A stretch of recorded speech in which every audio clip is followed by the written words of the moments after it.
Welcome to Haunt Weekly.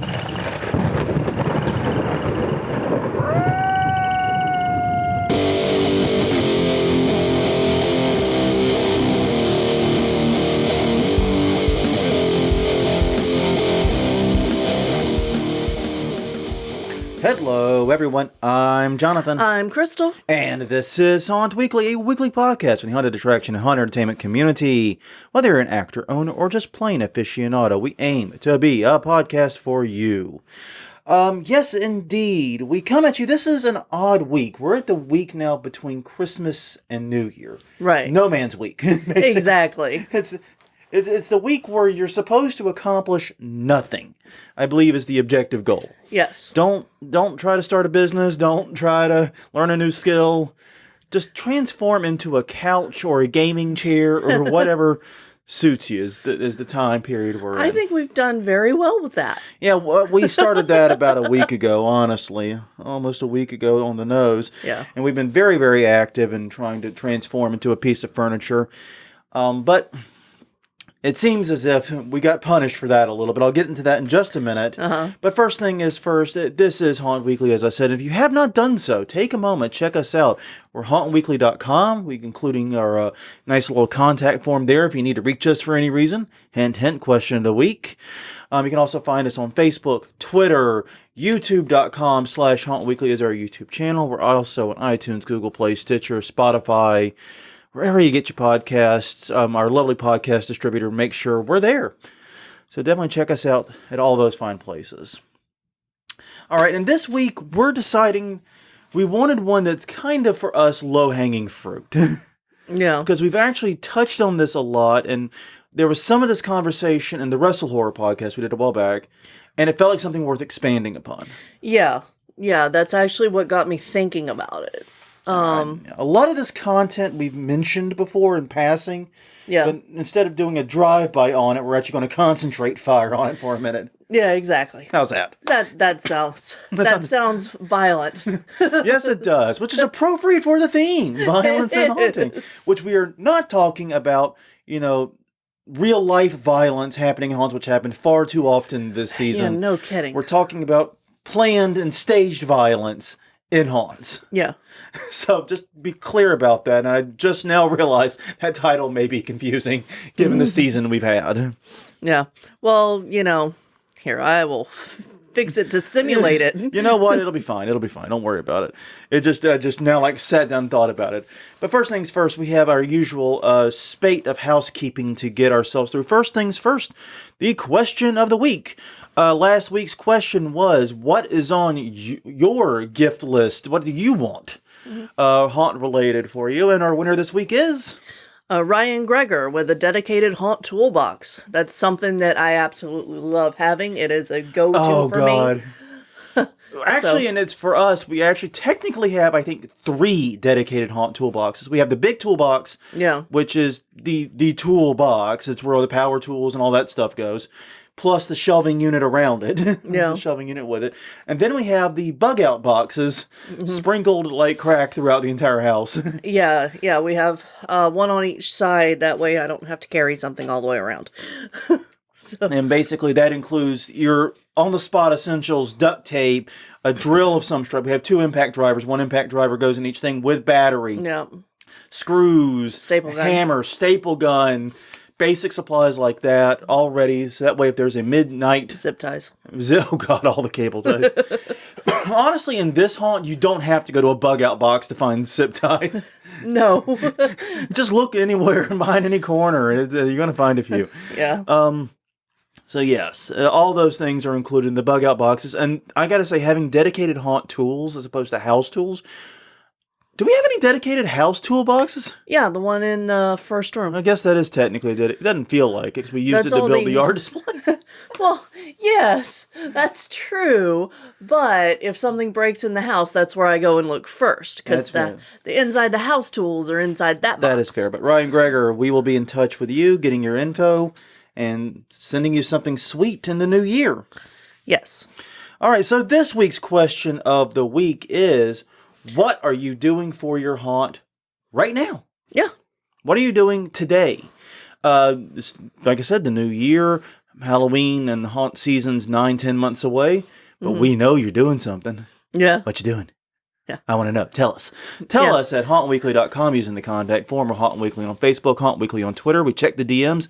You can also comment on the YouTube video.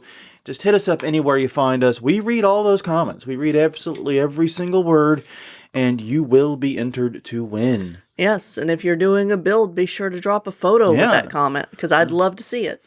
I'd love to see it, and if you're doing something like what we're going to be doing, we're not doing it right now because we're in between times. Right. We're going to be transitioning our yard display to a Mardi Gras display. I think that's the closest thing to anything we're doing for the haunt. And part of our problem is our haunt's technically been done for almost 2 goddamn years. Yeah, I know.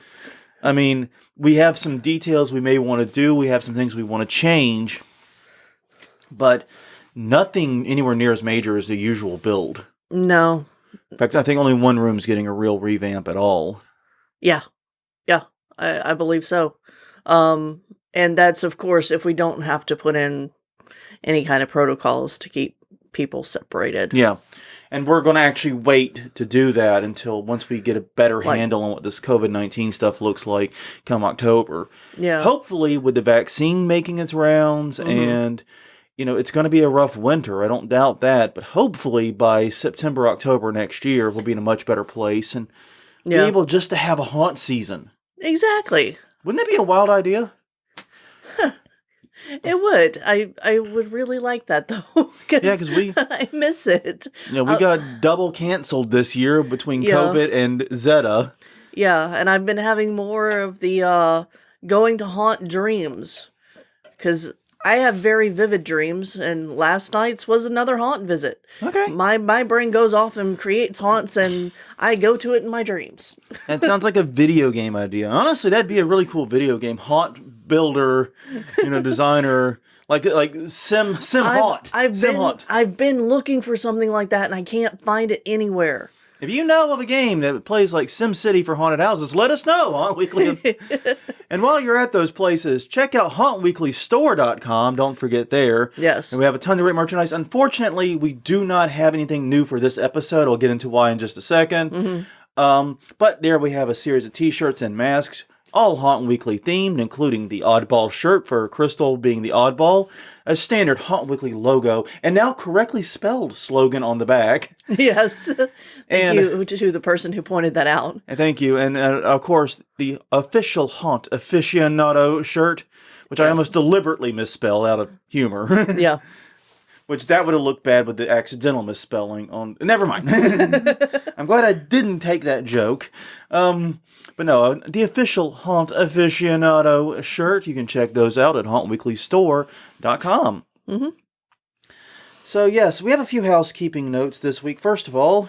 Yeah, I want to apologize to Southern Californians because apparently I said South California a lot, and that's because my brain was not firing on all cylinders. Yeah, Ellie spent a significant amount of her life in Southern California. Yeah. And apparently she was on the live stream just nails on the chalkboarding the whole time. Yeah, exactly. So I did not realize it was a political issue, and I apologize to the Southern Californians. Yeah, I did not realize listening. I knew it was Southern California, but I didn't realize it was a political issue. I didn't realize there's this whole group of people that call them South and North California because they want the state to be split. Yeah, and that's just stupid. You shouldn't do that. I did not realize that was actually a thing. Well, no, never mind. Yeah, exactly. No, I didn't either. Go anywhere there. Also, we're sorry we're not doing the live show this week. That is on me. On Christmas Day, I started feeling bad with some stomach issues. Yeah. On Boxing Day, which was that was Saturday, I was in a very, very bad place as far as illness goes. Luckily, it passed very quickly. By the end of business, by the time I got up Sunday, actually, I was doing fine. I probably could have actually done the live podcast. Yeah, but I don't know that I could have. Yeah, and I was in a rough place, and definitely, and then one thing you have to realize, our studio space here is literally as far away as you can get on our property from a bathroom. Yeah. The door behind me is shut. It is literally as far away as you can get from a bathroom in this on this property. Yeah. Yes, it is. There's nothing else to say. And that, No. that did not seem wise with stomach issues. No, it And does so- not. So yeah, we did not do the live show. We're doing the recording now, Monday morning. Hopefully everyone sounds chipper and well, or as well as we're going to get. Yeah. And one final note of housekeeping, one reason I was kind of sad we didn't get to do the live recording is because we have a new toy, which we are actually using to record this. Yeah. But it should not make a huge difference on the recorded podcast. Right. We, for each other, for Christmas, we purchased ourselves a Zoom P4 podcast recorder. Yes. Which we're hoping, which I've actually done tests with it, will allow us to use the good mics on the live stream. Yay, good mics. So we do not have to have two sets of mics in the studio because the recorder we had did not have an output that would work with what we were trying to do. We had the old, and it's the Zoom H4n has been a great recorder for us. I especially like the fact it has built-in microphones. Yes. And that means we're going to continue to use it anytime we're traveling or being portable and we don't have access to the good mics in the studio. Right. It will still be used a lot on this podcast, I'm very sure. But we tried a while back to record a few episodes using the output on it to save me a step in transferring the audio. It did not work at all. It just flatly did not work. I don't know what it was, but it did not work. This one seems to work wonders, and I'm happy about it, and we're looking forward to doing live podcasts starting shortly using the good microphones. Hopefully it will sound better on the live stream, and maybe it will sound a little better on the recorded too. I don't know. That page 4N was showing its age. Yeah. Yeah, we may want to test that out because next week we're going to have the guest that you had promised this week. Yes. But we got days mixed up. I got weeks mixed up. Yeah. Yeah, I'd forgotten there was one more week in 2020. I was getting optimistic. Can you blame me? Yeah, we don't have a guest this week. We will have a guest next week, and we have other guests we're planning coming up. We'll get more into that in just a second. Right. But yeah, so there's a lot here to unpack with that. And one other announcement, by the way. Today marks 20 years Crystal and I have been together. So please send your sympathies to Crystal at hauntweekly.com, Haunt Weekly on Twitter, Haunt Weekly on Facebook, diddly. You know the drill. Yeah. So please send all sympathies, mourning, regret, what the hell were you thinkings, to her on those channels. I think I need to start a counter for how many times you plug us in the intro in the beginning. Sorry. Abbott. I am a marketing guy. I got to be honest with you. No, I know. All right, It's moving fine. on to housekeeping stuff that's not related directly to us. Right. Two sad things we have to talk about. Mm-hmm. The first is we want to extend our sympathies to the family and friends of John Huber, better known as Brody Lee in AEW, and Luke Harper in WWE. An amazing wrestler to watch, an amazing actor, an amazing performer in every respect. Yeah. And and he always played horror-ish characters. Characters that would have gone great in any haunted house. Yeah. He's been cult leaders, cult members, just a variety of things, basically. He has done, I know that was the same thing twice. Yeah. But I'm trying to figure out how to describe the character he played in WWE, other characters he played in WWE, other than saying they were different. Yeah, I didn't watch him in WWE, but I've really grown to like him in AEW, and I was just rocked by the news. Let me try this again. In AEW, he was playing like a corporate cult leader. Yes. A very corporate one, where in WWE, he was playing more of a down-home, rednecky cult member type thing. So yeah, that makes sense. Yeah, it was a cult both times, oddly enough. I think that was like the least important aspect of it, of the character. But here's the thing. If you are a big person who wants to know how to act intimidating as a big person, he's someone you need to go back and watch some of his matches and promos. Yeah. You need to go back and check him out. And I know a lot of big people tend to get stuck in the gentle giant thing. Yeah. You know what I mean? I do. Because you spend so much of your life trying not to be intimidating. Yeah. Trying not to scare people. And I get that. It's because, you're a big person and that is intimidating to people. And like we have so many gentle giants in our haunt. I mean, I'm 6 feet tall and I'm probably the shortest dude working the haunt. Yeah, Dave might be shorter. Dave might be, but still. At one point, you were. I was the shortest person. Yeah. And by far the smallest in terms of stature. Yeah. But all of them such gentle giants, and trying to teach them to appear mean and angry and to use their size to intimidate. It was tricky. Mm-hmm. This guy, John Huber, is a great person to check out. But yes, he passed away aged only 41. Yeah. Of non-COVID lung issues. It's a tragedy, and our sympathies to his family, his friends, and everyone that knew him. We feel a great loss because we knew his work, but I know the loss is much deeper for them. So thoughts, prayers, whatever is appropriate to those most directly impacted. Yeah. And in the haunt community. Yeah. There was apparently a big kerfuffle in Haunters Hangout, and we completely missed it. We did. We saw the aftermath. There were a few screenshots were floating around. Yeah, you were sick, and I was not feeling well either, for different reasons. But so I wasn't on Facebook. On Saturday. I was not on Facebook much Saturday at all. I was literally throwing up. Violently, regularly. Which honestly was probably better than seeing this. Yeah. Honestly. I think I got the good end of that deal, honestly. Mm-hmm. Basically, on Haunters Hangout, someone asked, hey, are there any LGBTQ-friendly haunts in Florida that you could recommend? And the thread went off the rails completely. Mm-hmm. Some people were fighting the good fight and trying to help this person out. Yep. Some people were in denial that there was an issue of LGBTQ unfriendly haunts. Right. And some people were actively being dicks. Yeah. Yeah, because we do have dicks in the haunt industry.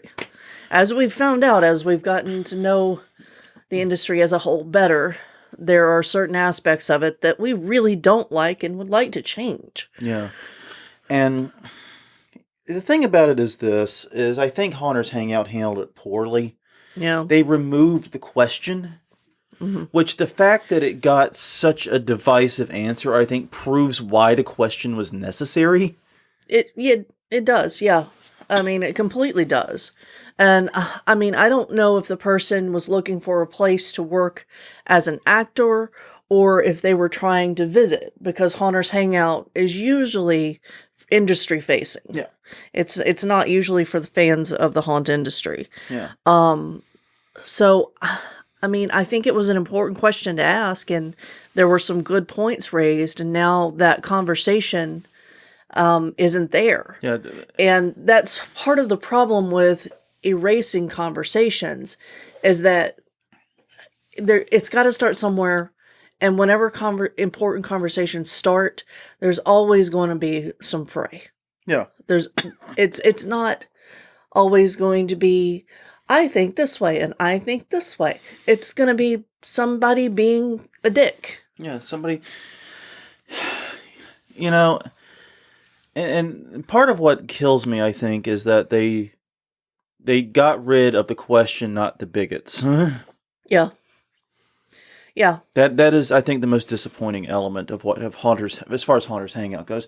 I wish I could say I was surprised and disappointed that there were people like that in the haunt industry. We know there is. The haunt industry is large enough that we're going to have people, of all stripes in it. And one of the things, but I think one of the issues that we have as a community is we don't really address these LGBTQ issues a lot. Right. And part of that's because our history as an industry is being a very welcoming place. Okay, so that's the perception. The perception is what I'm saying. Yeah, that's the perception, is that we're very welcoming and all encompassing. Like, we take all of the weirdos. Yeah. And to an extent, that's true. And there's truth in that.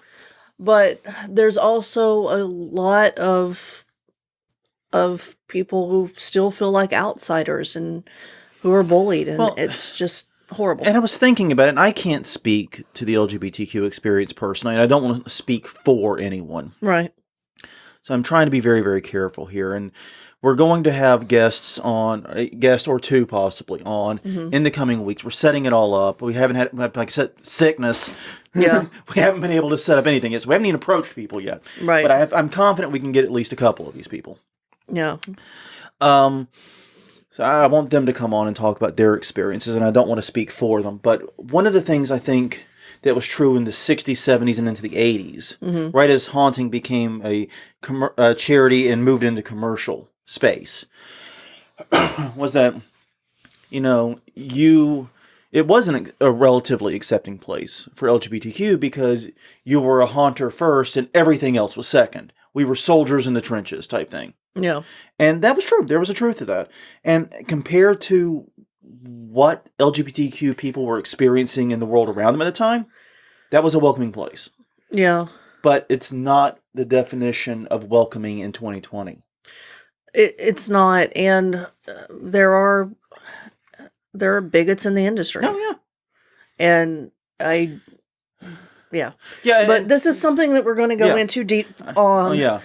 I'm just saying there's a big difference between the bigots shutting up because you're a haunter first and getting rid of the bigots. Yeah. That's what I'm trying to hit at. Yeah. We need to enter getting rid of the bigots stage. Exactly. Yeah. We need to not only be anti-racist, but actively anti-racist by changing the community. So yeah, we're gonna, like I said, we're gonna have a lot more on this. We're pivoting some of the topic ideas we had over the next month to focus in on this. That's why we're only going to spend a few minutes on it here. But yeah, that we were very saddened by what happened there, and I think we're overdue for some difficult conversations, which are coming on this podcast, hopefully. Yeah. How's that? All right, so now we have to pivot again to talk about the topic of the week, now that we're like 20 minutes into the podcast. At least we gave over half the time to it. I mean... Yeah, no, I know. So one of the things we've been talking about lately, when it came up on the Wrestle Horror episode recently, was the way violence is portrayed in haunts. Mm-hmm. And one of the things that we got thinking about, because one of the things they were talking about was introducing more explicit violence in the haunt. Right. And we sort of, it was an interesting conversation. It's really worth going back and listening to. Yeah. But it got us thinking, wait a minute, we haven't really seen that in exactly. haunts. I mean, we've been to haunts in, 4 different states? No, way more than 4. More than 4? I think we've been in 9 different states. Oh, wow. I missed some. Florida, Georgia, Alabama, Mississippi, Louisiana, Texas, Illinois. I didn't think we had done Florida. We went to Pensacola. Oh, okay. We went all the way to Pensacola once. Yeah. I mean, it's barely Florida, but it's Florida. Yeah, but we were close to the area anyway. Yeah, we were. I don't even remember that haunt. That was 6. Oh, we did. I remember. So anyway, I remember the goddamn drive. We've been to a lot of states and a lot of haunts. And I only remember seeing one incident of actual portrayed South Carolina violence. Yeah. Well, we worked one there. And we went to sit one there too, so we went through it first. Oh, true. We were customers before we were recruited. Yeah. That's 7. All right. Sorry. I don't know. But yes, go ahead. Explicit versus implicit. You were doing so well. Okay. And I screwed it up by remembering another state. Oh, that's okay. But yeah, I only remember one instance of explicit violence being shown. But first, let's get into the definitions. What are we talking about? Missouri. St. Louis, Missouri. That's 8. I can see your wheels starting over there. I got up to 8, goddammit. It's like, you got quiet, and when you're quiet, you're thinking.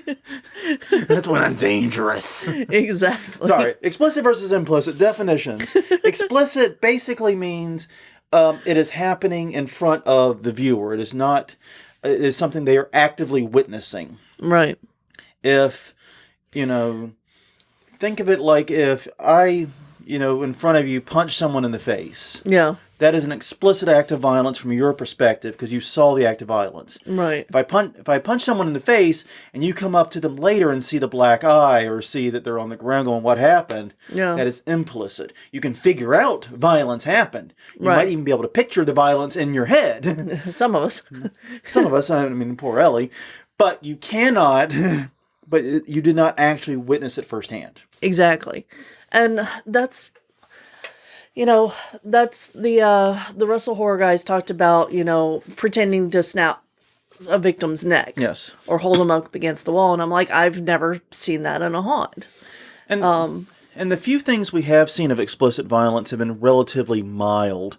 Yeah. I can think of people being grabbed and shoved. I can think of things like that, but it's arguable whether or not that's actively violence. Yeah, I think the only one that I can remember is someone being dragged away by like the hair. And we've seen like on the trail haunt at Rise, girl getting dragged and. So, but once again, the actual violence unto her is implicit, literally covered with a smoke screen. Yeah. And that's just one of the things you have to discuss is what do we consider violence for the purpose of explicit versus implicit. 'Cause we've seen a lot, actually. I'm pretty sure we've seen a lot of people, a lot of actors being grabbed and pulled and even dragged. Mm-hmm. Probably more than we're remembering. Probably. But when you get into the actual quote unquote blood and guts of it. Yeah. I mean, that starts to taper off in the number you've seen. Yeah, it does. And I mean, most of the violence that I remember is implicit because there are people in cages, there are people with bruises, there are people pleading for help.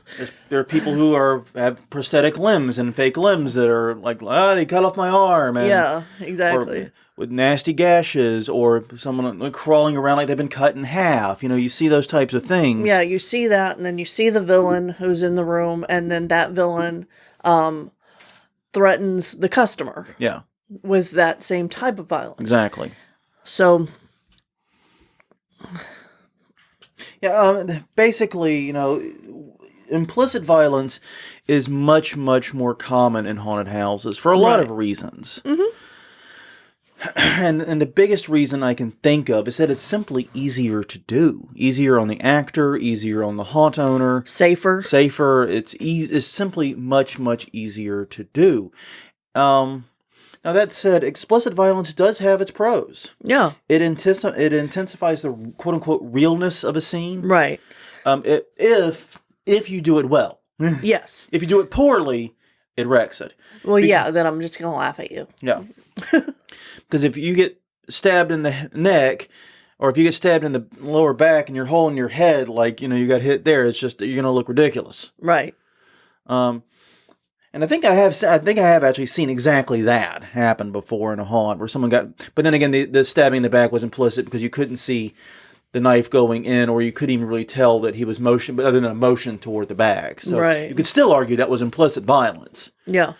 Because you're not actually witnessing the violent act, you're witnessing the aftermath of it more than the actual act itself. But it can really intensify the realness if you do it well and you are trying to go for that most intense possible. Being explicit about it can be a way to really up the ante. Yeah. And it's easier for the audience to believe that the villain could do this violence to them because they just watched it. They don't have to imagine it. They know what this villain's capable of because they just saw it. Yeah. Once again, if you do it well. Yes. It is harder to do well is one of the challenges that we're going to get to. And also, it has shock value. It is something that is going to surprise people because it's not something seen a lot in haunts. Yeah. It's not something seen a lot in movies, if you think about it anymore. Yeah, I mean, other than hard R horrors. Yeah, even the two extreme haunts that we've been to didn't use explicit violence. They used contact with the customer. They were full touch haunts or partial touch haunts at the very least, but the actual content, the violent content, was on par with everything else. Yeah. Well, then for the second one, we were blindfolded on a truck, so everything was implicit. Yeah. There is nothing explicit at all about this haunt. I mean, literally, they just they just walked us around an undecorated room for 15 minutes and let us out. I know. And tussled our hair and let us out. I know. Bastards. And I'm pretty... Wish I thought of that. Yeah, I'm pretty sure that bastards. Ellie would have been so bored because she wouldn't have been picturing anything. Yeah. You know? She would just be doing the conga lines. We were all on a little conga line. Da, da, da, da, da, da, da. I can't imagine anything. I can't imagine anything. Yeah, we should have been live for this. We should have been live for this. See this. She would be coming out here to kick our ass, honestly. Yeah. We're not making it to the 21st anniversary, Crystal. I'm sorry. No. Oh, man. Anyway. But still, the point is, there is a sense of shock value to it because it is something so rarely seen. And it is a huge spike in intensity, once again, if done right. Right. Now, the cons, I think, largely outweigh the pros. Yeah. The big con, and the one that always should be first, is someone can get hurt. This is a stunt job. Yeah. If you're going to do, it's usually a stunt job. Now, there are ways to do explicit violence that's less stunty. Right. Like you can have, and we've actually seen the old trope of the person in the table with a cutaway and pulling the guts out. Yeah. But once again, they had their guts ripped open and everything before you got to them. You're just seeing the aftermath of the violence. You're seeing maybe the most explicit part is the continuation of that violence, perhaps. Right. Because I think you were that type of victim for a time, weren't you? Yeah, the first haunt. Yeah, first haunt. Yeah, you second job at the first haunt. Yeah, it was a job where you rotated positions a lot. Yeah, well, so apparently I was too scary as a guide to follow people. Because oh yeah, you are sus. You are sus as fuck. Okay. You need sus as fuck. That's our new shirt now. Okay, fine. No, it's not. We'll do that. We could do that. No one would buy that. No. But yeah, no. People have always been scared of me, just naturally. Yeah. Well, and it's weird because you're both quiet and normal look, quote unquote, hyper normal looking. Yeah, it's a cover. You can tell that the normal is not real. Yes. Yeah. Anybody can see through that, but they don't know what the Abby Normal is. Exactly. So it puts people off. Yeah. But no, if you're going to do anything that is the equivalent of a stunt, you've got to understand people can get hurt. Yeah. This calls for a much higher level of training, something we're going to talk about in a minute. Yeah. And, and if you don't think people can get hurt doing stunts, just look at wrestling. Yeah. Some of those injuries are not kayfabe. Yeah, wrestling is all about the explicit violence. Yeah. Because every match is nothing but explicit violence. It's done safely. Mm-hmm. It's done very controlled. But it is explicit violence upon explicit violence upon explicit violence. Yeah. Now, it's not explicit bloody violence, usually. Right. Usually. I think AEW's brought some of that back. AEW has brought some of that back. But then again, supposedly WWE had a match where someone put their eye out. So that was a thing. Did they have their eyes the next week? Yeah, they were able to reattach it. Oh, okay. Apparently, that was a kayfabe injury, but still. But yeah, you have to be warned. This is something that can cause injuries, and it's very difficult to do safely. Mm-hmm. It also will appeal to a smaller audience. Right. Yeah, you're going to eliminate some customers if you do explicit People violence. that are comfortable taking their kids to a haunt with implicit violence may not be comfortable taking them to one with explicit. People who are comfortable viewing implicit violence themselves may not be comfortable viewing explicit violence. You wrap up that, because we talked about previously the Goldilocks zone of fear. Right. And this is one of the things you have to understand, is that haunts are meant to be fun. Yeah. These are supposed to be fun.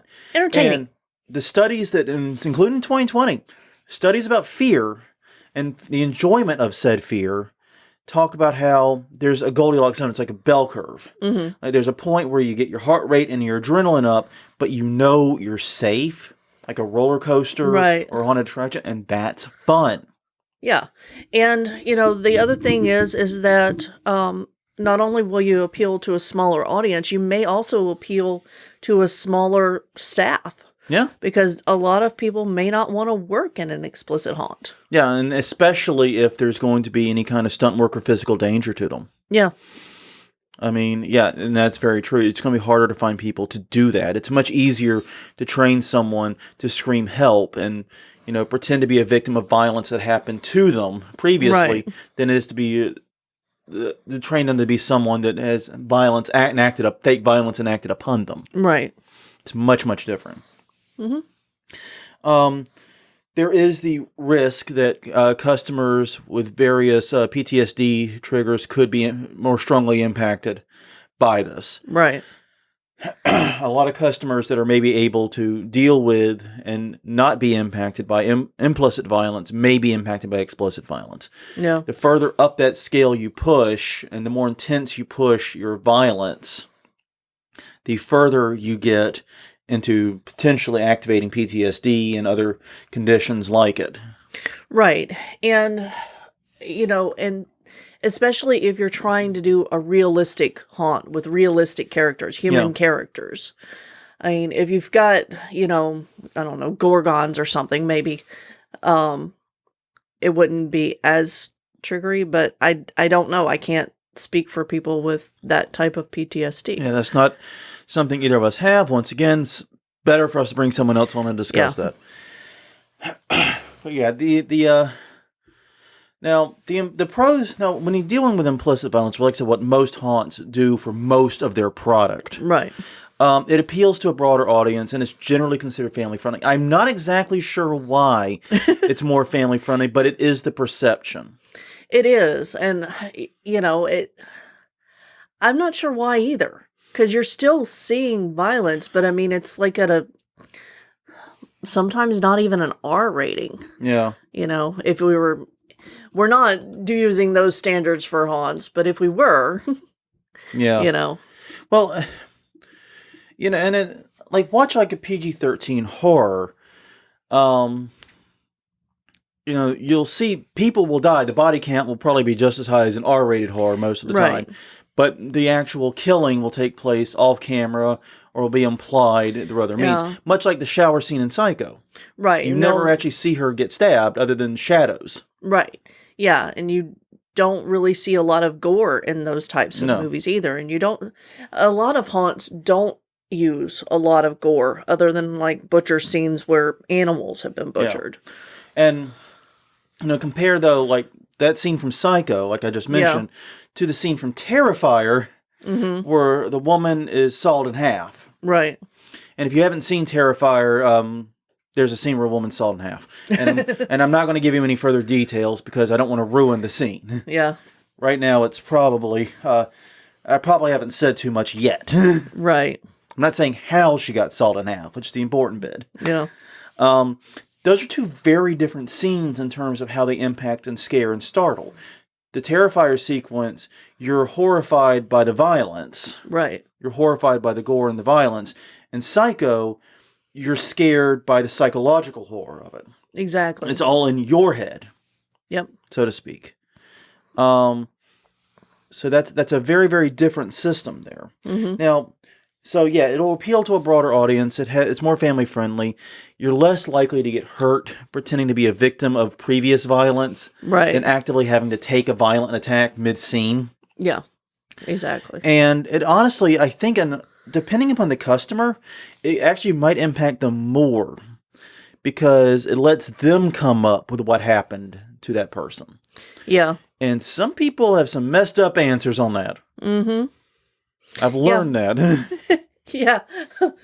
Well, so that's very true because my brain is a weird place, as some of you might have guessed.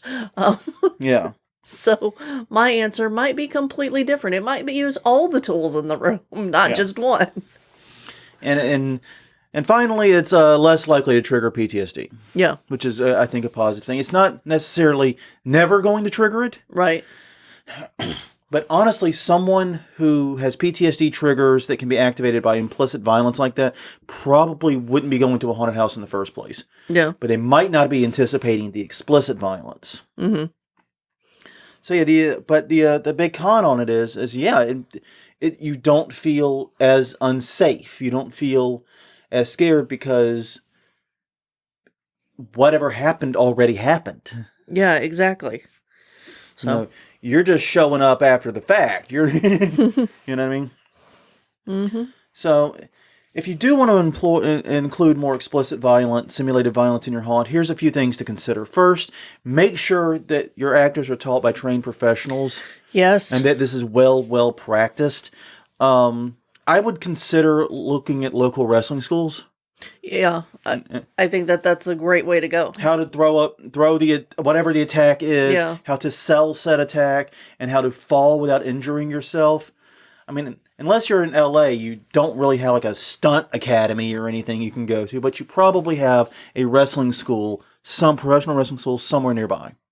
Yeah. And they can help with that. And there are also fake fighting courses at like theater schools. Yeah. Schools with theater departments will have, how to do this kind of fake fighting. So, and I was trying to find another one too.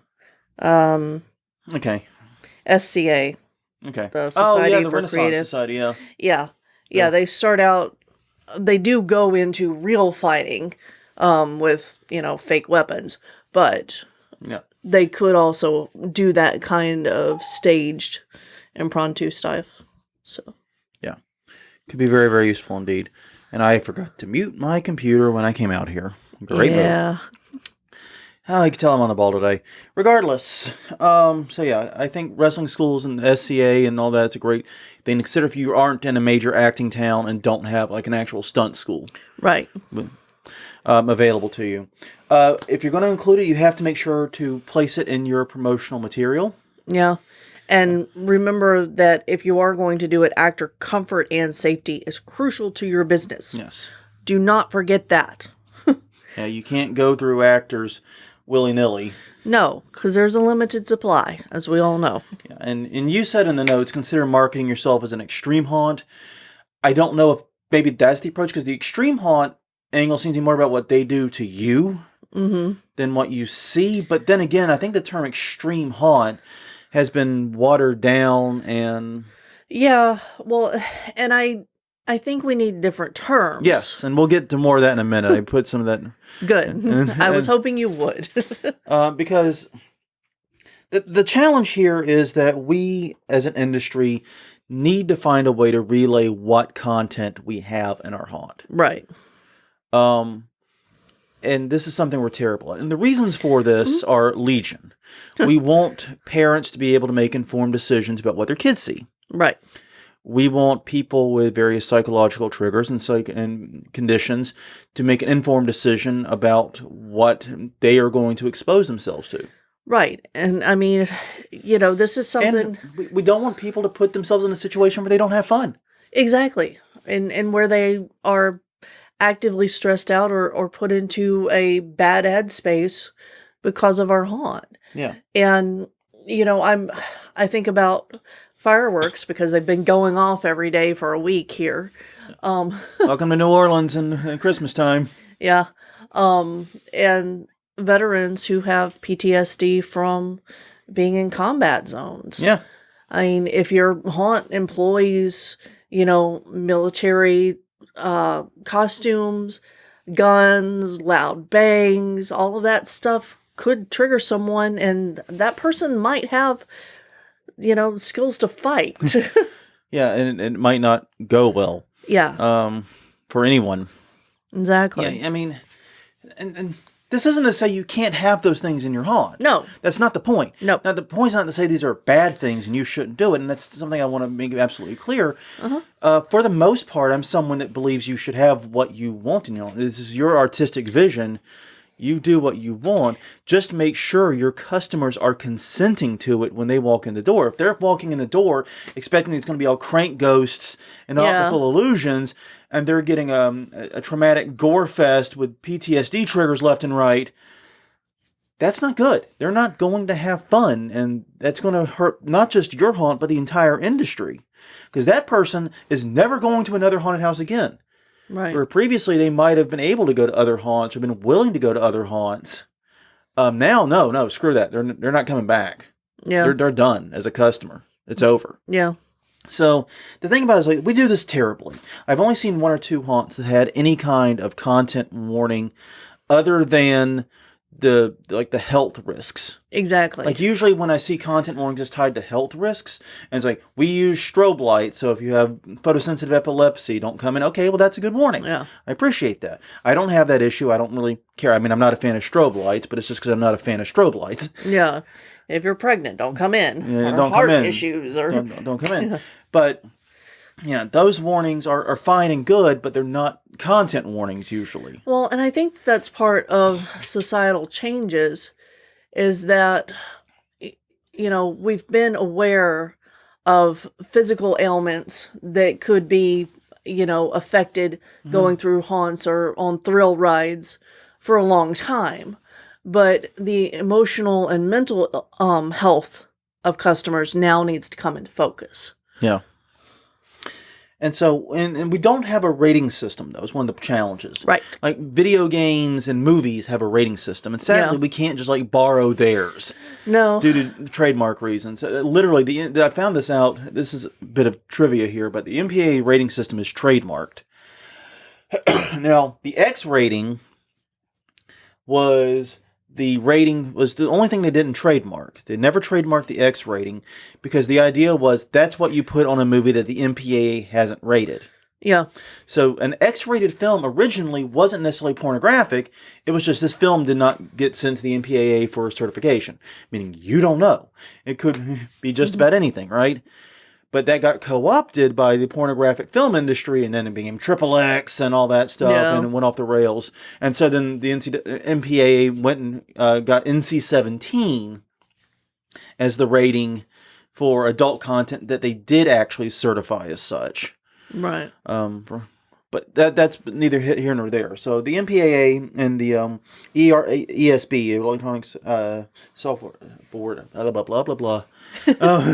Words went away. Yes, they did. Ratings are both trademarked. Mm-hmm.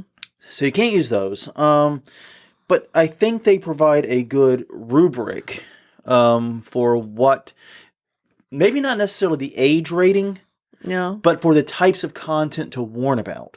Right. Look at video game. Look at the back of video game. I know physical video games. When was the last time you had one? Well, go to a GameStop. Yeah. Well, the other thing is that, you can see these anytime you play something streaming. There's a little warning that comes up in the top left corner of my screen. And it'll say this game is rated blah, blah, blah. This show has these things in it. Yeah. And it'll say it has violence. And in the case, of course, all haunts have violence to a degree. Yeah. So I would say explicit or implicit violence. Yeah. Or graphic violence if it's going to be super gory. So we should do E or I then. Explicit or implicit. We could just do E or I. Yeah, there's a need to come up with a system, basically. Yeah. And to warn customers of the content in each haunt. Because you don't want people going into your very much violent, gory, adult aimed haunt, thinking it's kid friendly. And since all haunts tend to market themselves as being super scary or super, challenging to get through. Mm-hmm. That's super, super fear and super exciting and all that. It's oftentimes very, very difficult to determine what is actually in a haunt. It is. I mean, I never going in. No going in. And, like we went to one haunt here in New Orleans. This was years ago, thinking it was a hell house. Yeah. And it turned out just to be a regular haunt and not a very good one. No. But not the creator's fault. Now that we know more about the history of it, we understand what happened. And oh boy, no one could have pulled that one out. No, but the title was misleading. The title was misleading. Name. The marketing was misleading. It was all religious themed marketing. So we're like, oh, we're going to a hell house and we're fine. Yeah. We've been to hell houses before. Yeah. It's a very unique style of haunting. I'm not one for the message for the intent of it, but it's a unique style of haunting, and you can learn a lot going through them. Yeah, we've gone to one here twice, 2 different years. Yes. Once we dragged friends along. We did not stay for the end movie, to the conversion movie. No, we did not. We did not. I'm sorry. We are not your target. No. We're haunt. We went there as haunt reviewers. Like, nah, dog, we're good. Yeah. We're Where's the good. quickest way out of here? But yeah, but I think one of the things we need to do is find ways to maybe not even if even if not standardize it, to kind of think about how we need to make. Because, like, the rules you put out in front of your haunt are not standardized from haunts. But come on, we all know what rule 1 is. No running. Yeah. We all know that. Rule 1 is always no running. So even though we don't have, quote-unquote, standard rules for haunts, we all know we have to have them. Yeah. We all put them out front. We all put them in the promotional material. We all put them everywhere we can. We need to find a way to do something similar to describe the content in the haunt without giving spoilers. Exactly. Yeah. And that's tough, I admit it. And I'm honestly a little surprised that we haven't covered a story of a haunt being sued because they didn't disclose something in the haunt, and they were, someone had PTSD and didn't respond well. Or we haven't heard of an incident where a customer, right, had an issue in the haunt, whether it was a heart attack or an actual, like you said, an actual triggering event where they might have become violent with staff. Yeah, because a lot of those warnings that you see for health risk are, I'm pretty sure that's lawyers talking. Yeah, yeah. These are the ones that you need to cover your ass, basically. But these are the ones you need to make sure your customers have fun and know what they're getting into. Exactly. And I'm, I think that lawsuit is on the horizon somewhere. Yeah, I'd agree with that. And honestly, the haunt will probably win it. Yeah. But it'll change the industry. But that doesn't mean the haunt industry doesn't need to change to make customers more aware of the content they're getting into. Right. Because we're the only entertainment industry I can think of where customers have almost zero idea what they're going to experience before they go through it. Yeah. I agree. I think we're actually it, because movies, video games, TV shows, even albums have parental advisory stickers. Yeah. Albums and tracks have explicit warnings. So, an explicit warning doesn't mean a whole hell of a lot, but it's something. Yeah. Well, this goes back to us being such a small niche industry that, lawmakers don't care about us. Yeah, we fly under the radar, and we noticed that with COVID. We tend to fly under the radar of the local constabulary. We were the afterthought for COVID. Oh, God, haunted houses are going to open, and there's COVID around, and yeah, we're going to impose regulations after they opened. Yeah. That happened. It did. And that's what happens when you have an industry that flies under the radar. Yep. So, yeah, basically, when looking at explicit versus implicit violence, it's important to, whichever you're doing, no matter how intense it is, either direction, find ways to convey what the audience will be seeing and experiencing. Mm-hmm. They will ultimately have a better time because of it. Yeah. And you'll get the customers you want, maybe, and less the problem ones.